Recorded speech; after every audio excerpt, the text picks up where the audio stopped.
Every time you walk into the room, got me feeling crazy. Shock my heart, boom, boom. Any other boy would stare, but me, I look away, cause you're making me scared. Trying not to breathe, 1, 2, 3.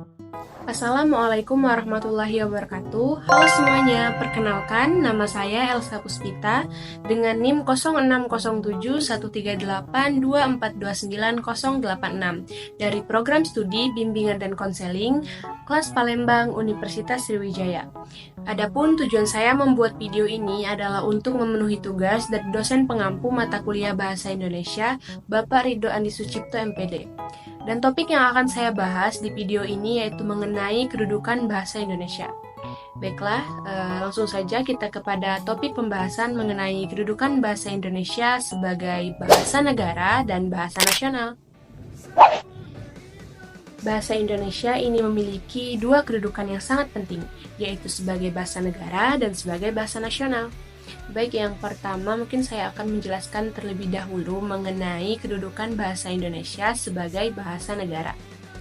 Sebagai bahasa negara atau bahasa resmi negara, ini bahasa Indonesia ini telah dikukuhkan pada tanggal 18 Agustus 1945, tepatnya di satu hari setelah proklamasi kemerdekaan.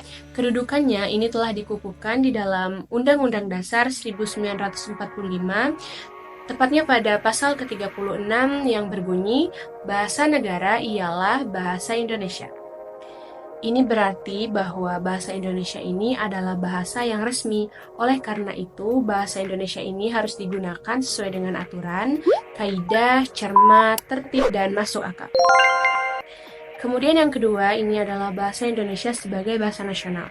Sebagai bahasa nasional, bahasa Indonesia ini berfungsi sebagai alat pemersatu bangsa serta untuk mempererat hubungan antar suku.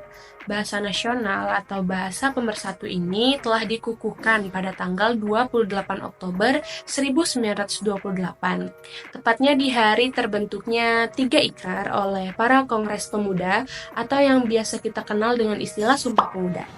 Hal ini tercantum dalam naskah Sumpah Pemuda yang ketiga yang berbunyi, kami, putra dan putri Indonesia, menjunjung bahasa persatuan bahasa Indonesia. Ini berarti bahwa bahasa Indonesia ini berkedudukan sebagai bahasa nasional negara. Baik, kedudukan bahasa Indonesia ini sebagai bahasa nasional dan bahasa pemersatu itu sangat penting dalam menjaga keutuhan dan persatuan bangsa di tengah keberagaman budaya, suku, dan bahasa daerah di Indonesia.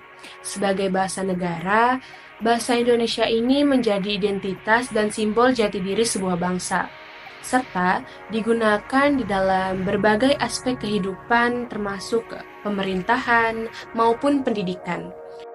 Sementara itu, perannya sebagai bahasa pemersatu atau bahasa nasional ini dapat memungkinkan masyarakat dari berbagai latar belakang daerah untuk berkomunikasi secara lebih efektif, saling memahami, dan mempererat persaudaraan. Dengan demikian, bahasa Indonesia ini berperan penting dalam memperkokoh persatuan bangsa serta menjaga stabilitas dan integrasi nasional.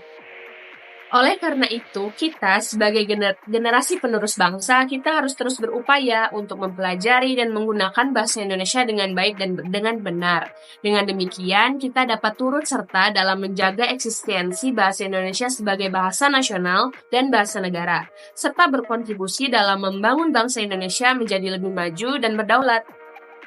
Baiklah teman-teman, mungkin itulah yang topik pembahasan mengenai kedudukan bahasa Indonesia yang dapat saya sampaikan. Semoga video ini bermanfaat untuk kita semua.